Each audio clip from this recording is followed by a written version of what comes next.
අයිබෝවන් යථාර්ථවාදීව ලෝකයේ දෙස බලන්නට සත්‍ය සිදුවීම් සම්පින්ඩනයක පුවත් දිගහැරම ශ්‍රද්ධා හයතිය ප්‍රධාන පුවත් විකාශය සමග මම භාග්‍ය ධනංචිල්ලකොල්ල ප්‍රථම අවධානයේ දවසේ ප්‍රධාන පුවත් සිරස්තල වෙත. මූල්‍ය සහ ලීසින් සමාගම්වල අක්‍රමිකතා සොයන්න මහ බැංකුවෙන් කමිටුවක්. බීමත් රියදුරන් සොයා පොලිසිය මෙහෙයුම් තර කරයි. සේවය අතහැරයාමේ නියෝගය ලද පොලිස් නිලධහරින්ගේ සේවය යළි පිහිටුවීමට අවධානය. අගෝස්තු 1 වනදා සිට ගුවන් මගින් මෙරටට ඇතුළු කර ගැනීමේදී එකම ක්‍රමවේදයක්. ගත වූ පැය 24ට ඉන්දියාවේ කොවිඩ් මරණ 2000 ඉක්මවයි. මේ වන විට මෙරටින් වාර්තා වන කොරෝනා ආසාදිත පුද්ගලයන් සංඛ්‍යාව 1921ක් දක්වා ඉහළ ගොස් තිබෙනවා. ඒ අද දිනේදී හඳුනාගත් නව ආසාදිතයින් 6 දිනත් සමගින්. මේ අතර ඊයේ දිනේද නව ආසාදිතයින් 10 දෙනෙකු හඳුනාගනු ලැබුවා. ඊයේ දිනේදී හඳුනාගත් ආසාදිතයන් අතරින් 6 දෙනෙකු නිරෝධායන මධ්‍යස්ථානවල රැඳී සිටි නාවික හමුදා සමාජිකින් වන අතර අනෙක් 4 දෙනා ඉරානයේ සිට දිවයිනට පැමිණ නිරෝධායන මධ්‍යස්ථානවල රැඳී සිටි පුද්ගලයන් බවයි වාර්තා වන්නේ. මේ වන විට COVID-19 වෛරස් ආසාදනය වී සුවය ලැබූ පුද්ගලයන් සංඛ්‍යාව 1397ක් ලෙසයි වාර්තා වන්නේ. එමෙන්ම වෛරසය ආසාදනය වූවන් 513 දෙනෙකු දිවයිනේ රෝහල් කිහිපයක ප්‍රතිකාර ලබන බවයි වසංගත රෝග විද්‍යායකකය සඳහන් කළේ.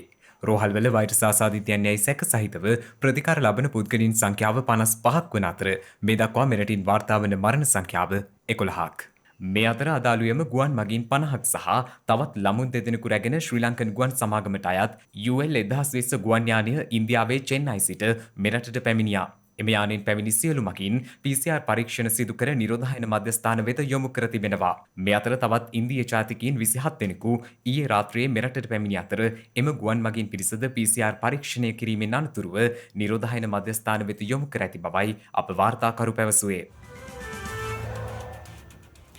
මේ අතර මීට සුළු මොහොතකට පෙර තවත් කොරෝනා වෛරස් ආසාදිත පුද්ගලයන් දෙදෙනෙකු හඳුනාගෙන තිබෙනවා. ඒ අනුව සමස්ත COVID-19 වෛරස් ආසාදිත පුද්ගලයන් සංඛ්‍යාව 1923ක් දක්වා ඉහළ ගොස් තිබෙනවා. කුවේටෙහි සිට මෙරටට පැමිණි COVID-19 වෛරස ආසාදිත කාන්තාවක් මෙරටදී ප්‍රතිකාර ලබා සම්පූර්ණ සුවය ලැබීමෙන් පසු නැවත එම වෛරසය ආසාදනය වී අනුරාධපුර රෝහලට පසුගියදා ඇතුළත් වුණා. මේ ආකාරයෙන් සම්පූර්ණ සුවය ලැබුවන්ට නැවත වෛරසය ආසාදනය වීම පිළිබඳව වසංගත රෝග විද්‍යා ඒකකයේ අධ්‍යක්ෂ වෛද්‍ය සුදත් සමරවීර මහතා මෙසේ අදහස් පළ කළා. මේ තත්ත්වය සාමාන්‍යයෙන් බලාපොරොත්තු වෙන්න පුළුවන් දෙයක්. සාමාන්‍යයෙන් අපි රෝගියෙක් ගෙදර යවන්නේ PCR පරීක්ෂණ දෙකක් කරලා ඒ රෝගියාගේ පළවෙනි කාරණේ තමයි රෝගියාගේ උණ නැතුව දවස් 70 පැය 72ක් අවම වශයෙන් තියෙන්න ඕන. පැය 72කට පසු PCR පරීක්ෂණයක් කරලා නැවත වතාවක් පැය 24කට පසු තවත් PCR පරීක්ෂණයක් කරලා ඒ වගේ PCR පරීක්ෂණ දෙකක් පිට COVID-19 වෛරසය නැහැයි කියලා එහෙම නැත්නම් පොසිටිව් රිසල්ට් එකක් නෙවෙයි වුණාම තමයි අපි ඕන්න ගෙදර යවන්නේ. නමුත් සමහර අවස්ථාවලදී එහෙම ගියාට පස්සෙත් නැවත වතාවක් පරීක්ෂණ කරන වෙලාවක පොසිටිව් වෙන්න පුළුවන් අවස්ථා තියෙනවා. ඒක හේතු දෙකක්. එකක් තමයි මුලින් නෙගටිව් වුණත් පස්සේ පොසිටිව් වෙන්න පුළුවන් බොහොම කලාතුරකින්. අනිත් අවස්ථාව තමයි මේ වෛරසය තමුන්ගේ ශ්වසන මාර්ගයේ තිබිලා ඒ වෛරස් කොටස් අපි මේ PCR පරීක්ෂණයෙන් කරන්නේ වෛරසයේ තියෙන කොටස් මේ RNA ප්‍රෝටීන් කොටස් අඳුනා ගැනීමක් මිසක් සම්පූර්ණ වෛරසය අඳුනා ගැනීමක් නෙවෙයි. ඒ නිසා ඒ වෛරස් කොටස් මැරිච්ච වෛරස් වල වෛරස් කොටස් තිබුණත් ඒ PCR පරීක්ෂණය පොසිටිව් වෙන්න පුළුවන්. ඒ වගේ අවස්ථා තමයි බහුලව තියෙන්නේ. මීට කලිනුත් ඒ වගේ දේවල් සිදු වුණා. මේක ලෝකේම අපි අත්දකින දෙයක්. ඒක සාමාන්‍ය තත්ත්වයක්. අපි විතාමත්ම ප්‍රවේශම් වෙන නිසා තමයි මේ රෝගියව රෝහලට ඇතුළත් කිරීමත් ඒව ආශ්‍රය කරපු අය නිරෝධායන කිරීමත් කරලා තියෙන්නේ. නමුත් මේන් සමාජයට රෝගයේ පැතිරීමක් හෝ එහෙම නැත්නම් සමාජය තුළට තවත් අය මේකෙන් රෝගේ වැළඳේ කියලා අපි බලාපොරොත්තු වෙන්නේ නැහැ මේ අවස්ථාවේදී.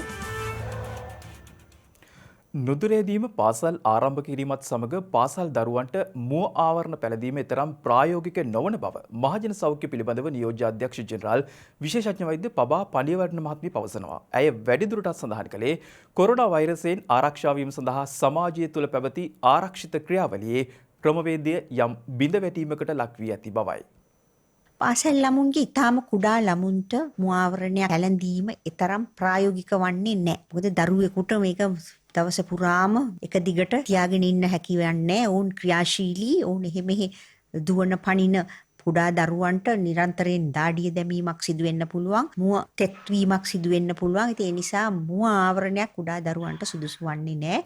ඉතින් පාසලේදී මුව ආවරණ භාවිතය සම්බන්ධයෙන් මම හිතනවා අපිට තවදුරටත් සොයා බැලීම සිදු කරන්න වෙයි. කුමන වයස් කාණ්ඩවලටද මේ භාවිතා කළ හැක්කේ, කුමන අවස්ථාවන්හිදීද කියන එක. ඒකම ඔබ සාමාන්‍යයෙන් නිවසේ පසුවන අවස්ථාවකදී එහෙම නැත්නම් ඇවිදිනකොට, ව්‍යායාම කරනකොට ඔබට මුව ආවරණය පැළඳීම සුදුසු නෑ කිසි විටකත්. ඔබ එලිමහනේ ගමන් කරන විට ඔබට මුව ආවරණය නැතුව ඉන්න පුළුවන්. ඒ තමයි වඩාත්ම හොඳ. ඒ වගේම ඔබ කාර්යාලයේ තනිවම රැකියාව කරන වෙලාවට, ඒ වගේම ඔබ වාහනේ, Tamanගේ වාහනේ ගමන් කරන වෙලාවට මේ මුව ආවරණය අවශ්‍ය වන්නේ නැහැ. ඇය වැඩිදුරටත් සඳහන් කළේ කොරෝනා වෛරසයෙන් ආරක්ෂා වීම සඳහා සමාජය තුළ පැවති ආරක්ෂිත ක්‍රියාවලිය ක්‍රමයෙන් බිඳවැටීමකට ලක් වී ඇති බවයි. දැන් ජනතාව ඒකරාශී වන ස්ථාන අපි දකිනවා. මට අමතක වෙලා මුව ආවරණයත් ඉවත් වෙලා ඒ සමහරලාට බෙල්ලේ පාර දිගේ කෙල ගසමින් යන අවස්ථා. දැන් මේ වගේ සෞඛ්‍ය සනීපාරක්ෂක කටයුතු වලට නිරත වෙන්නේ නැතිව ක්‍රියා කරන එක ඉතාමත්ම අවදානක්. මෙම රෝගය ස්වසන ආසාදනයක් කෙනෙකුගෙන් කෙනෙකුට පහසුවෙන් බෝ වෙන්න පුළුවන් COVID-19 කියන රෝගය. ඉතින් යම් කිසි විදියකින් COVID-19 විස බීජ අපි අතර කාට හරි තිබුණොත් මෙවැනි හැසිරීම් තුලින් වේගයෙන් මේ විස බීජය කෙනෙකුගෙන් කෙනෙකුට යන්න පුළුවන්. ඉතින් අපි මේ මර්ධනය කරගෙන තියෙන තත්ත්වය ඉතා සුළු වේලාවකින් වෙනස් වෙන්න පුළුවන්. තවත් රෝගීන් සංඛ්‍යාව වැඩි වෙලා වෙනත් රටවල් වල අපි දකිනවා චීනයේත් දැන් මේ වන විට දෙවන වරටත් එය හිස ඔසවගෙන එන ලක්ෂණ. ඉතින් අපේ රටටත් එවැනි තත්ත්වයක් කරන්න සිදු වේවි අපි අනාරක්ෂිත ලෙස හැසිරුණොත්. COVID-19 වසංගතය හමුවේ බිඳ වැටි ඇති ආර්ථිකය යළි ගොඩනැගීම සඳහා ඊයේ ජනාධිපති ගෝඨාභය රාජපක්ෂ මහතා සහ මහ බැංකු ප්‍රධානීන් අතර විශේෂ සාකච්ඡාවක් පැවැත්වුණා. එම සාකච්ඡාවලින් අනතුරුව බිඳ වැටි ඇති ආර්ථිකය යළි නැංවීම සඳහා මහ බැංකු ප්‍රධානීන් විසින් විශේෂ තීරණ කිහිපයක් ගෙන තිබෙනවා. පසුගිය වසර කිහිපය තුළ ශ්‍රී ලංකා ආර්ථිකයේ වර්ධනය අසතුටුදායක මට්ටමකට පහත වැටි ඇති අතර වහාම පිළියම් ක්‍රියාමාර්ග නොගතහොත් COVID-19 වසංගතය ආර්ථික හා මූල්‍ය පද්ධති ස්ථායීතාව මත ඉදිරි කාලයේදී දැඩි බලපෑමක් ඇති කළ හැකි බැවින් මෙම වාතාවරණය තුළ ආර්ථිකය නගා සිටුවීම සඳහා රජයේ ප්‍රයත්නයන්ට සහාය දීමක් වශයෙන් 1949 අංක 58 දරන මුදල් නීති පරිද්දෙහි 83 වන වගන්තිය යටතේ නව ණය වැඩසටහන් හඳුන්වා දීමට මුදල් මණ්ඩලය විසින් 2020 ජූනි 16 වන දින පැවති රැස්වීමේදී තීරණය කර තිබෙනවා. ඒ අනුව 2020 මාර්තු මාස 27 වන දින හඳුන්වා දුන් ප්‍රතිමූල්‍යකරණ යෝජනා ක්‍රමය යටතේ දැනටමත් ලබා දී ඇති රුපියල් බිලියන 2.7ට අමතරව ශ්‍රී ලංකා මහ බැංකුව විසින් බලපත්‍රලාභී වාණිජ්‍ය බැංකුවලට 1.1%ක සහන පොලී අනුපාතිකයක් යටතේ පුළුල් පරාසයක අපකර පොරොන්දු මත අරමුදල් ලබා දෙනු ඇති අතර එම පහසුකම දේශීය ව්‍යාපාර බොහොමයක් සඳහා බෙදී යාම සහතික කරමින් බලපත්‍රලාභී වාණිජ්‍ය බැංකුව විසින් එම අරමුදල් 4.0%ක පොලී අනුපාතිකයක් යටතේ ව්‍යාපාරවලට ලබා දෙනු ඇති. මෙම යෝජනා ක්‍රමය සහ දැනට පවතින ප්‍රතිමූල්‍ය යෝජනා ක්‍රමය මගින් COVID-19 වසංගතයෙන් බලපෑමට ලක් වූ ව්‍යාපාර සඳහා සම්පූර්ණ වශයෙන් රුපියල් බිලියන 150ක් සැපයනු ඇති. මීට අමතරව ඉදිකිරීම් අංශයේ ව්‍යාපාර විසින් අතීතයේ සිදු කරන ලද කොන්ත්‍රාත් ව්‍යාපෘති සඳහා ලැබිය යුතු මුදලට සමානව රජය විසින් නිකුත් කරන අපකරයක් මත ඉහත සඳහන් සහනදායී පොලි අනුපාතික යටතේ ණය ලබා ගැනීම සඳහා ශ්‍රී ලංකා මහ බැංකුව විසින් අරමුදල් සම්පාදනය කරමින් එම ව්‍යාපාර සඳහාම වෙන් වූ ණය යෝජනා ක්‍රමයක් හඳුන්වා දීමට නියමිතයි. මෙම නව ණය යෝජනා ක්‍රම පිළිබඳ මෙහෙයුම් උපදෙස් හැකියික්මනින් ඉදිරි කාලයේදී නිකුත් කරනු ඇති. මේ අතර ශ්‍රී ලංකා මහ බැංකුවේ මුදල් මණ්ඩලය 2020 ජුනි මාස 16 වන දින පැවති රැස්වීමේදී බලපත්‍රලාභී වාණිජ්‍ය බැංකුවල සියලු රුපියල් තැන්පතු වගකීම් සඳහා අදාළ ව්‍යවස්ථාපිත සංචිත අනුපාතය 2020 ජුනි 16 වන දිනෙන් ආරම්භ වන සංචිත පවත්වාගෙන යාමේ කාල පරිච්ඡේදයේ සිට ක්‍රියාත්මක වන පරිදි 2% දක්වා පදනම් අංක 200කින් අඩු කිරීමට තීරණය කර තිබෙනවා.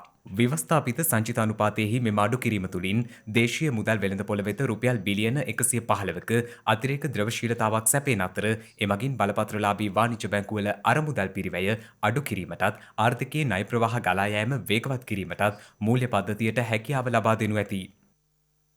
මේ අතර මූල්‍ය සමාගම් සහ ලීසිං සමාගම්වල සිදුවන්නා වූ අක්‍රමිකතාවයන් සහ නීති විරෝධී ක්‍රියාවන් සොයා බලා වාර්තා කිරීමට මහබැංකුවේ අධිපති මහාචාර්ය WD ලක්ෂ්මන් මහතා විසින් කමිටුවක් පත් කර තිබෙනවා. කමිටුවේ ප්‍රධානියා ලෙස ජනාධිපති නීති අධ්‍යක්ෂ ජෙනරාල් නීතිඥ හරිගුප්ත රෝහණ දීර මහතා ක්‍රියා කරන අතර ශ්‍රී ලංකා මහබැංකුවේ නීති අධ්‍යක්ෂ KGP සිරිකුමාර සහ මහබැංකුවේ බැංකු නොවන මූල්‍ය සමාගම් කළමනාකරණය කිරීමේ අංශයේ අධ්‍යක්ෂ JP ගම්ලත් යන මහත්වරු සෙසු සමාජිකයන් වනවා. විශේෂයෙන් මහබැංකුවේ ලියාපදිංචි නො වූ මූල්‍ය සමාගම් මගින් සිදු කරන ෆිනෑන්ස් සහ ලීසිං ලබා දීමේ ව්‍යාපාර කටයුතු සම්බන්ධයෙන් සහ ලියාපදිංචි වූ මූල්‍ය සමාගම් විසින් තම ගනුදෙනු සිදු කිරීමේදී සිදු කරන්නා වූ සමාජ අනුමත නොකරන ක්‍රියාවන් සහ මේවා කළමනාකරණය කරන්නේ කෙසේද යන සම්බන්ධයෙන් සොයා බලා ගත යුතු ඉදිරි පියවරයන් සහ නිර්දේශ ලබා දෙන ලෙස කමිටුවට දන්වා තිබෙනවා. කමිටුවේ වාර්තාව දින 14ක් තුළ ලබා දිය යුතු අතර මහබැංකුවේ අධිපතිවරයා විසින් කමිටුවට නියෝග කර ඇත්තේ බැංකු ක්ෂේත්‍රයේ සහ නීති ක්ෂේත්‍රයේ විශාරදයන් සහ වෘත්තිකයන් සම්බන්ධ කරගෙන මෙම වාර්තාව දින 14ක් තුළ ලබා දෙන ලෙසයි. බීමත් රියදුරන් අත්අඩංගුවට ගැනීමේ දීප ව්‍යාප්ත වැටලීම් යළි ආරම්භ කළ බව පොලිසිය පවසනවා. එහි රථවාහන හා පාලන අධ්‍යක්ෂ ජ්‍යෙෂ්ඨ පොලිස් අධිකාරී ඉද්දික හපුගොඩ මහතා සඳහන් කළේ පසුගිය වසරේ ජූලි මාසයේ සිට මේ වසරේ පසුගිය 15 වනදා දක්වා කාලය තුළ මෙහෙයුම් වලින් රථවාහන නඩු 45750ක් පැවරූ බවයි. ශ්‍රී ලංකාවේ කොට්ටාස 44 ඇතුළත පොලිස් ස්ථාන 493ම නැවතත් ක්‍රියානුතුරු අවම කිරීම සඳහා බීමත් රියපැදිරීම සම්බන්ධව රියදුරන් අත්අඩංගුවට ගැනීමේ මෙහෙයුම් දැනට ක්‍රියාත්මක වෙනවා. අපි පොලිස්පතිතුමාගේ සහ ජ්‍යෙෂ්ඨ නියෝජ්‍ය පොලිස්පති බස්නාහිර පළාත රථවාහනතුමාගේ නියෝග පරිදි 2019 7 වෙනි මාසයේ නම් ජූලි මාස 5 වෙනි දින සිට දීප්ත ව්‍යාප්තව බීමත් රියපැදීම සම්බන්ධව රියදුරන් අත්අඩංගුවට ගැනීමේ මෙහෙයුම් ක්‍රියාත්මක කරා. දැනටත් අපි විශේෂයෙන්ම රාත්‍රී කාලයේදී බීමත් රියපැදීම සම්බන්ධව මෙහෙයුම් ක්‍රියාත්මක කළේ රියදුරන් අත්අඩංගුවට ගැනීමට කටයුතු කරනවා. බීමත් රියපැදීම සම්බන්ධව නව දඩපත් අනුව රුපියල් 25000ක් දලයක් ඒ බීමත් සිදුවෙකට දඩ මුදලක් වශයෙන් ගෙවීමට සිදු වෙනවා. එම නිසා විශේෂයෙන්ම රාත්‍රී කාලයේදී මේ මාර්ග බාධක සහ රථවාහන පාලනය හා මාර්ග ආරක්ෂාව රාජකාරී කටයුතු කරන නිලධාරීන් දැනුවත් කරලා තියෙනවා. බීමත් රියදුරන් පරීක්ෂා කර අත්අඩංගුවට ගැනීමට කටයුතු කරන ලෙස ඒ වගේම විශේෂයෙන්ම බීමත් රියපදවල ක්‍රියානුතුරු සිදු කළා. ඒ වගේම පාර ක්‍රියානුතුරු සිදු කළා. ජීවිතාංශයට දිනකට පත්වන 8ක පමණ මිය යන ප්‍රමාණය අවම කිරීම සඳහා ශ්‍රී ලංකා පොලිසිය මෙවැනි මෙහෙයුම් සිදු කරලා ඒ බීමත් රියදුරන් අත්අඩංගුවට ගැනීමට කටයුතු කරනවා. අගෝස්තු 1 වෙනිදා කටුනායක ගුවන්තොටුපළ සංචාරකයන් සඳහා විවෘත කිරීමට සමගාමීව මත්තල ගුවන්තොටුපළේද ජාත්‍යන්තර ගුවන් මෙහෙයුම් ඇරඹීමට රජයේ සූදානම් බව කාර්මික අපනයන ආයෝජන ප්‍රවර්ධන සංචාරක හා ගුවන් සේවා අමාත්‍ය ප්‍රසන්න රණතුංග මහතා සඳහන් කරනවා. ගුවන් සේවා අධිකාරිය ගුවන්තොටුපළ හා ගුවන් සේවා අමාත්‍යාංශය මේ සම්බන්ධයෙන් මේ වන විටත් අවශ්‍ය පියවර ගනිමින් සිටින බවයි අමාත්‍යවරයා සඳහන් කරන්නේ. අගෝස්තු 1 වෙනිදා සිට කටුනායක ගුවන් තොටුපළ සංචාරකින් සඳහා විවෘත කිරීමට අවශ්‍ය උපකරණ තොගයක් ගුවන් තොටුපළ හා ගුවන් සේවා සමාගමට ලබා දීමේ උත්සවයට එක්වමින් අමාත්‍යවරයා මේ බව සඳහන් කරා. එහිදී අතිනවීන සමය උෂ්ණත්වය හඳුනා ගැනීමේ කැමරා උපකරණ, නවීන සංනිවේදන පද්ධති, අදෝරක්ත උෂ්ණත්වමාන, විශේෂිත මුහුණු ආවරණ, PPC ආවරණ හා අත්වැසුම් වැනි උපකරණ තොගයක් ලබා දීම සිදු කෙරුණා. සංක්‍රමණිකයන් සඳහා වන ජාත්‍යන්තර සංවිධානය විසින් මෙම රුපියල් මිලියන 45ක් වටිනා උපකරණ තොගය කටුනායක ගුවන් තොටුපළ හා ගුවන් සේවා සමාගමට ප්‍රදානය කිරීමටයි කටයුතු කරනු ලැබුවේ. ජනාධිපතිතුමාට උවමනා වුණා විදේශ රටවල ඉන්න අපේ ශ්‍රී ලාංකික ශ්‍රමිකයින්ව ලංකාවට හැකි ඉක්මනින් ගේන්න ලංකාවේ තත්ත්වය සුරක්ෂිත කරමින් සෞඛ්‍ය අංශවල උපදෙස් පරිදි ඒ කටයුත්ත මේ වෙනකොට සිදු වෙමින් පවතිනවා. අද වෙනකොට 10000කට වැඩි පිරිසක් ලංකාවට ගෙනල්ලා තියෙනවා. අපි බලාපොරොත්තු වෙනවා ඉදිරි මාසේ කහමාර තුල අනෙක් ඒ රටවල් වල ඉන්න අයටවත් ඒ අවස්ථාව ලබා දෙමින් ලංකාවට ගෙන්න ගන්න.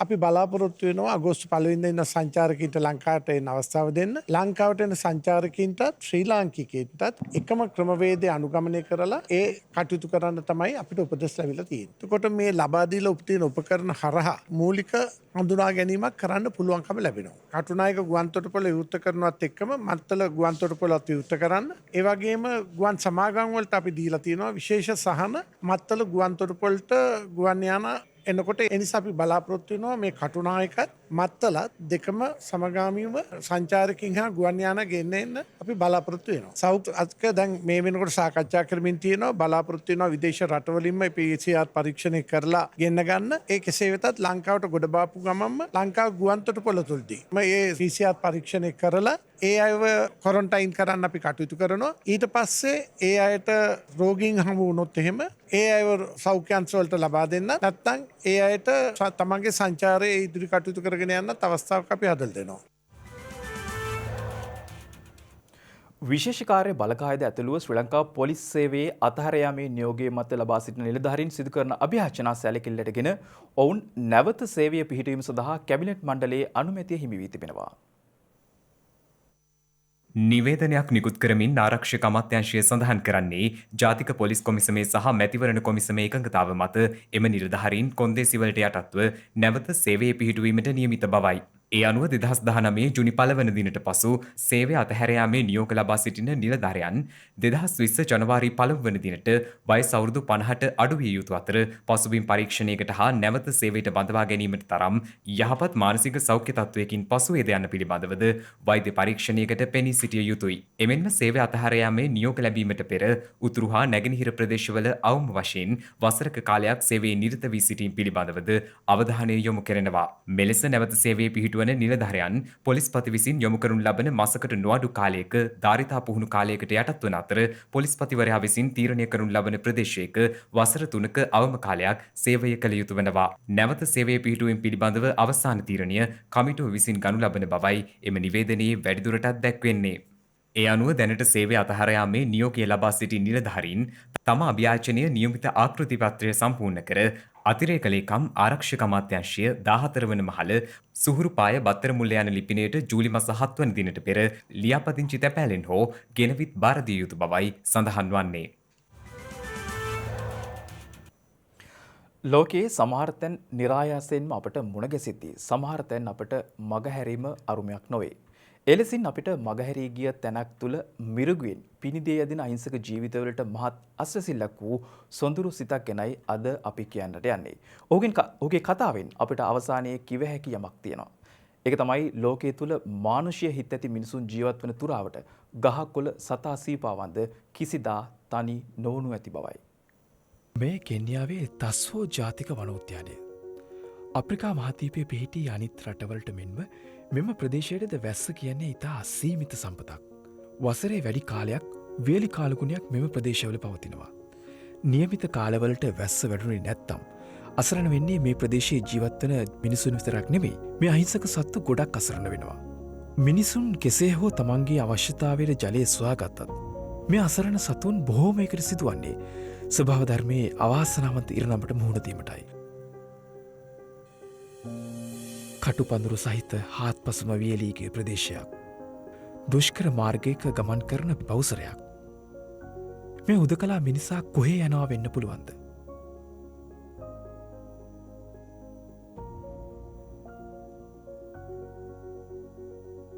මේ ඉන්නේ පැට්‍රික් කිලන්සෝ.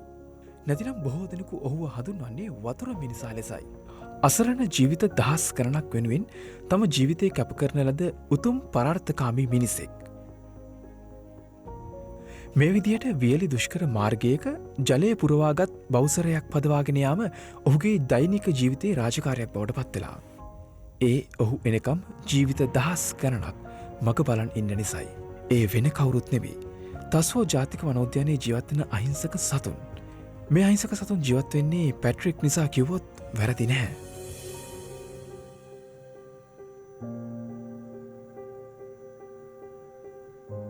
දෙදහස් පහවර්ෂයේදී මේ ප්‍රදේශයට ඇතිවුණු දරුණු නියන්තත්වය අහිංසක සතුන්ගේ ජීවිත දහස් ගණනක් අහිමි කළා. මේ තත්ත්වය දැක්ක පැට්‍රික් එදා සිට අද වෙනතුරුම සෑම නියන් සමයකම මේ විදිහට සතුන් වෙනුවෙන් ජලය රැගෙන යනවා. කිලෝමීටර 70ක් පමණ දුර ගෙවා දමමින් සතුන් වෙනුවෙන් ජලය සොයා යන මේ මිනිසා දිනපතාම ජලය ලීටර 33000ක් පමණ සතුන්ගේ පිපාසය සංසිඳවීම පිණිස ලබා දෙනවා. මේ වන විට අවුරුදු 2කට ආසන්න කාලයක් පුරා කිසිම වැස්සක් මේ ජාතික වනෝද්‍යානයට ලැබිලා නැහැ. මේ නිසා සතුන්ට බීමට පවා ජලයේ ස්වල්පයක් සොයා ගැනීම පවා දුෂ්කරයි. මේ තත්ත්වයෙන් කුඩා සතුන් දහස් ගණනින් මිය යනවා.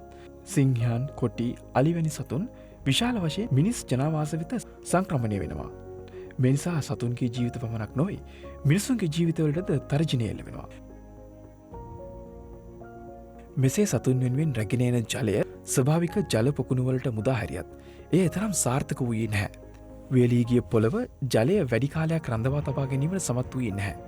මේ නිසා උද්‍යානයේ පුරා කුඩා පොකුණු කිහිපයක් සකස් කරනු ලැබුවේ ඔහුගේම පෞද්ගලික ධනය වියදම් කරමින්.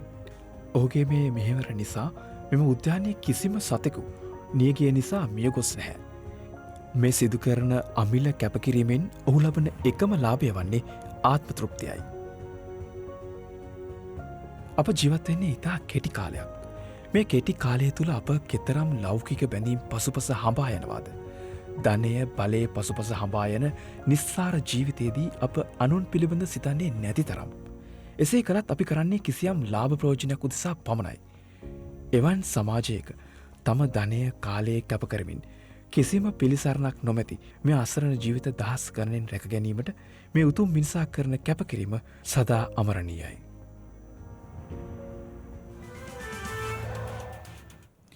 ශ්‍රද්ධා සත්ක්‍රියාවන්ගේ තවත් සුවිශේෂී පියවරක් වන ශ්‍රද්ධා රුධිරදාන ව්‍යාපෘතිය දිවන පුරා සාර්ථකව ක්‍රියාත්මක වනවා. රටෙහි පවතින මෙම අසීරු කාල සීමාව ආරම්භයේ සිට මේ දක්වා රුධිරදාන කඳවුරු 80ක් පමණ පැවැත්වීමට අපිට හැකියාව ලැබුණු අතර රුධිරදායකින් 5200කට අධික පිරිසක් ශ්‍රද්ධා රුධිරදාන ව්‍යාපෘතිය සමගින් එක් වුණා. ඒ අනුව ඉදිරි දින කිහිපයේදීද විවිධ ප්‍රදේශ කේන්ද්‍ර කරගනිමින් ශ්‍රද්ධා රුධිරදාන කඳවුරු පැවැත්වීමටයි කටයුතු සංවිධානය කර තිබෙන්නේ. මහමෙවුනාව භාවනාසපු සංචිතයත් ශ්‍රද්ධා මාධ්‍යජාලයත් එක්ව දියත් කරනු ලබන ශ්‍රද්ධා රුධිරදාන ව්‍යාපෘතිය මේ වන විට සාර්ථකව ක්‍රියාත්මක වනවා. කොරෝනා වසංගත අභියෝගය හමුවේ රටෙහි උද්ගත ඇති රුධිර හිඟය දුරු කරමින් ජාතික රුධිර සංචිතයට දායක වීම උදෙසා මෙවරද ශ්‍රද්ධා රුධිරදාන කඳවුරු දිවයිනම ආවරණය වන පරිදි විවිධ ස්ථානයන්හි පැවැත්වීමටයි කටයුතු යොදා ඇත්තේ.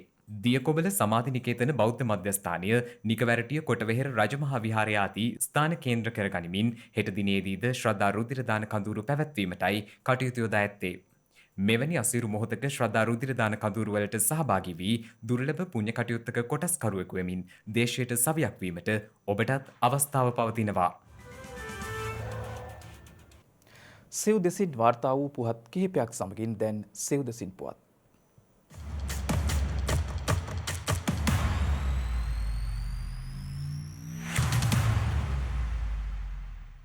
අගෝස්තු 5 වනදා පැවැත්වීමට නියමිත මහමැතිවරණයේ තැපැල් ඡන්ද සලකුණු කිරීම සඳහා මැතිවරණ කොමිෂන් සභාව දින 6ක් වෙන් කර ඇති බව මැතිවරණ කොමිසම දැනුම් දෙනවා. ඒ අනුව දිස්ත්‍රික් ලේකම් කාර්යාල, මැතිවරණ කාර්යාල, පොලිසිය, ආරක්ෂක හමුදා, සිවිල් ආරක්ෂක දෙපාර්තමේන්තුව සහ සෞඛ්‍ය අංශ හැර රාජ්‍ය ආයතනවල තැපැල් ඡන්ද සලකුණු කිරීම ජූලි මාස 14 සහ 15 යන දෙදින පුරා සිදු කිරීමට නියමිතයි. දිස්ත්‍රික් ලේකම් කාර්යාල, මැතිවරණ ලේකම් කාර්යාල, පොලිසිය, ආරක්ෂක හමුදා, සිවිල් ආරක්ෂක දෙපාර්තමේන්තුව සහ සෞඛ්‍ය අංශවල තැපැල් ඡන්ද සලකුණු කිරීම ජූලි මාස 16 සහ 17 වනදා සිදු කරන බව මැතිවරණ කොමිසම නිවේදනය කළා.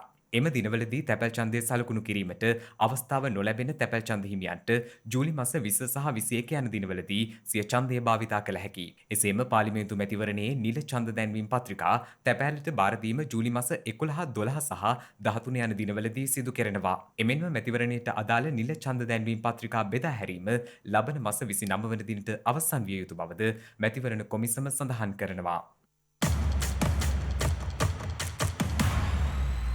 කාර්මික විද්‍යාල වෘත්තීය පුහුණු මධ්‍යස්ථාන හා ජර්මානු කාර්මික අභ්‍යාස ආයතන ලබන මාස 6 වනදා සිට යලි විවෘත කිරීමට කම්කරු අමාත්‍යාංශය තීරණය කර තිබෙනවා. සෞඛ්‍ය අමාත්‍යාංශයේ නිර්දේශවලට යටත්ව කාර්මික විද්‍යාල විවෘත කිරීමටයි සැලසුම් කර ඇත්තේ. දිවයින පුරා දැනට කාර්මික විද්‍යාල 39ක් ක්‍රියාත්මක වන අතර ලේකම්වරයා පැවසුවේ මෙම සමස්ත ආයතනවල 1,10,000කට අධික සිසුන් පිරිසක් ඉගෙනුම ලබන බවයි. මේ අතර ලබන 20 වෙනිදා සිට සිනමා ශාලා යලි විවෘත කිරීමට අවසර ලබා දෙන ලෙස සෞඛ්‍ය සේවා අධ්‍යක්ෂ ජෙනරාල්වරයාගෙන් ඉල්ලීමක් කළ බව සංස්කෘතික කටයුතු අමාත්‍යාංශය පවසනවා. එහි ලේකම්වරයා පැවසුවේ වේදිකා නාට්‍ය, සංගීත සංදර්ශන ඇතුළු ප්‍රාසංගික කටයුතුද අධීර කිහිපයක් යටතේ යලි ආරම්භ කිරීමට සැලසුම් කර ඇති බවයි.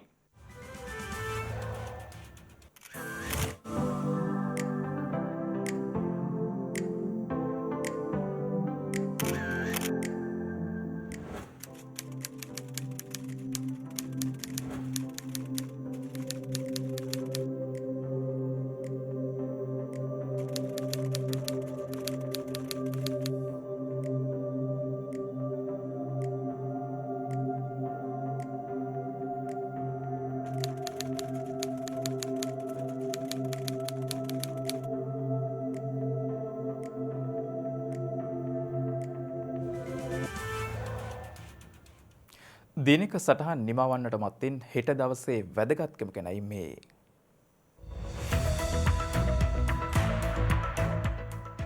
හෙට ජුනි මස 18 වනදා ජාත්‍යන්තර විනෝද චාරිකා දිනය ජුනි 18 වන දිනට එනම් හෙට දිනට යෙදී තිබෙනවා. විනෝදය සඳහා එලිමහනේ සිටින පවුලේ අය සහ මිතුරන් සමග ගුණාත්මක කාලයක් භුක්ති විඳීම සඳහායි විනෝද චාරිකා දිනය නම් කර ඇත්තේ. භාෂාවේ නිදහස් සඳහා සටන් කළ භාෂා ප්‍රේමියෙකු මෙන්ම දැයේ නිදහස් සඳහා සටන් කළ දේශප්‍රේමියෙකු ජයන්ත වීරසේකර මහතා දැයින් සමුගෙන ඇත්තේ 1949 ජුනි මස 18 වන දිනයි. එතුමා 1941 දී හෙළ හවුල බිහි කිරීමට ප්‍රධාන දායකත්වයක් ලබා දී ඇති අතර කුමාරතුංග මුනිදාස මහතාගෙන් පසුව හෙළ හවුලේ නායකයා වූ එතුමා හෙළ බසේ දියුණුව සඳහා ශාස්ත්‍රීය ලිපි ලේඛන රැසක් සපයා තිබෙනවා. සිංහල ජාතිය මෝනිං ලීඩර්, සරස්වති, ලක්වැසියා, සුබස, ලක්මිනි පහනාදී පුවත්පත් හා සංග්‍රහවල සංස්කාරකවරයා ලෙස කටයුතු කර තිබෙනවා. එමෙන්ම රටට දේශපාලන නිදහස ලබා ගැනීම සඳහා එතුමා ජාතික සංගමයේ සමලේකම්වරයා ලෙසද මහගුමෙහියක් ඉටු කර තිබෙනවා. ඊජිප්තුව ජනරජයක් ලෙස ප්‍රකාශයට පත් කර ඇත්තේ 1953 හෙටවැනි දිනකයි. එතෙක් රාජාණ්ඩුවක් ලෙස පැවති ඊජිප්තුවේ පළමු ජනාධිපතිවරයා ලෙස පත්ව ඇත්තේ ජනරාල් මොහම්මද් නගොයිබ් මහතායි.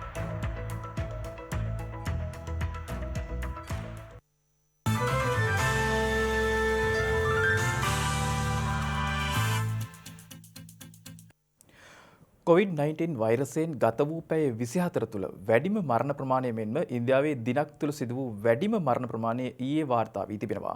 මේ අතර ඉන්දු සහ චීන හිමාල දේශ සීමාවේ සිදු වූ ගැටුමින් මියගිය ඉන්දිය හමුදා සාමාජිකින් සංඛ්‍යාව 20 දෙනෙකු දක්වා ඉහළ ගොස් තිබෙන බවයි විදේශ මාධ්‍ය වාර්තා කරන්නේ. කොරෝනා හේතුවෙන් ඉන්දියාවේ සිදුවන දෛනික මරණ සංඛ්‍යාව ඊයේ වාර්තාගත ලෙස ඉහළ ගොස් තිබෙනවා.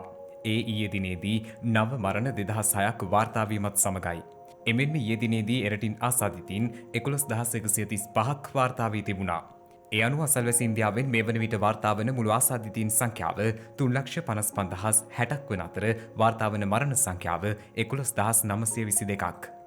මේ අතර COVID-19 වසංගත තත්ත්වයේ නව ව්‍යාප්තියත් සමග චීනයේ බීජිං නුවර ගුවන් ගමන් 1200කට අධික සංඛ්‍යාවක් අවලංගු කිරීමට බලධාරීන් පියවරගෙන තිබෙනවා. එරට මාධ්‍ය වාර්තා කළේ බීජිං නුවර පාසල් අද දිනේ සිට වසා දැමීමට පියවරගෙන ඇති බවයි. බීජිං නුවර වෙළඳපොළකින් නව ආසාදිතයින් පොකුරක් හඳුනා ගැනීමත් සමග මේ වන විට එරට තුළ යළිත් වරක් නව කොරෝනා වෛරසය පැතිර යාමේ දැඩි අවධානමක් මතුව ඇති බවයි විදේශ මාධ්‍ය වාර්තා කරන්නේ. පවතින තත්ත්වය හමුවේ බීජිං නුවර වැසියන්ට අත්‍යවශ්‍ය කරුණකට හැරුණු විට නගරෙන් පිටතට නොයන ලෙස බලධාරීන් ඉල්ලීම් සිදු කර ඇති අතර නගර ආශ්‍රිත ප්‍රදේශ 30ක් වසා දැමීමටද පියවරගෙන තිබෙනවා. මේ අතර වෛරසයෙන් දැඩි බලපෑම් එල්ල වූ බ්‍රසීලයේ මියගිය පුද්ගලයන්ගේ සිරුරු මිහිදන් කිරීම සඳහා ප්‍රමාණවත් සුසාන භූමි නොමැති බව විදේශ මාධ්‍ය වාර්තා කරනවා. එම නිසා කලින් මිහිදන් කළ දිරාගිය ඇට සැකිලිවත් කර නැවත එම ස්ථානයේ මල් සිරුරු ආදාහනය කරන්නේ ඉතා සමීපයෙන්. ගෙවුන් පැය 24 තුළ බ්‍රසීලයෙන් කොරෝනා වෛරස් ආසාදනය වූ පුද්ගලයන් 30278ක් සොයාගෙන ඇති අතර එරට සමස්ත වෛරස් ආසාදිතයින් සංඛ්‍යාව 9,28,834ක් දක්වා ඉහළ ගොස් තිබෙනවා.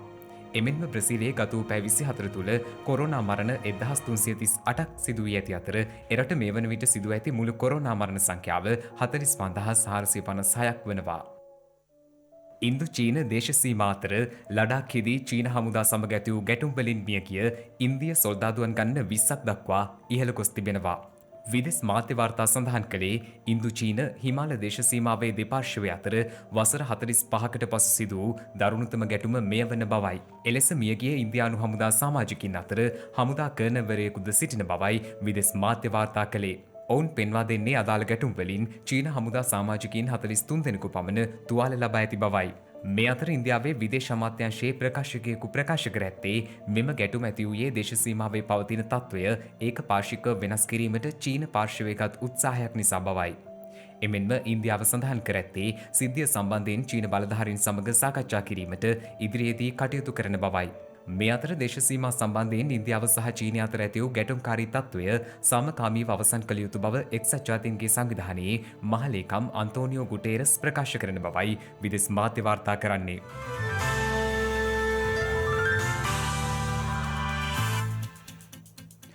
ඒත් සමගින් ශ්‍රද්ධා ප්‍රධාන පුවත් විකාශය නිමාවට පත්වෙනවා. හමුයමු හෙටත් සවස 6:30ට. තෙරුවන් සරණයි. නමෝ බුද්ධාය. මෙවැනි වැදගත් පුවත් නැරඹීම සඳහා ශ්‍රද්ධා TV News YouTube චැනලය සබස්ක්‍රයිබ් කර සීනුව සලකුණ වන්න.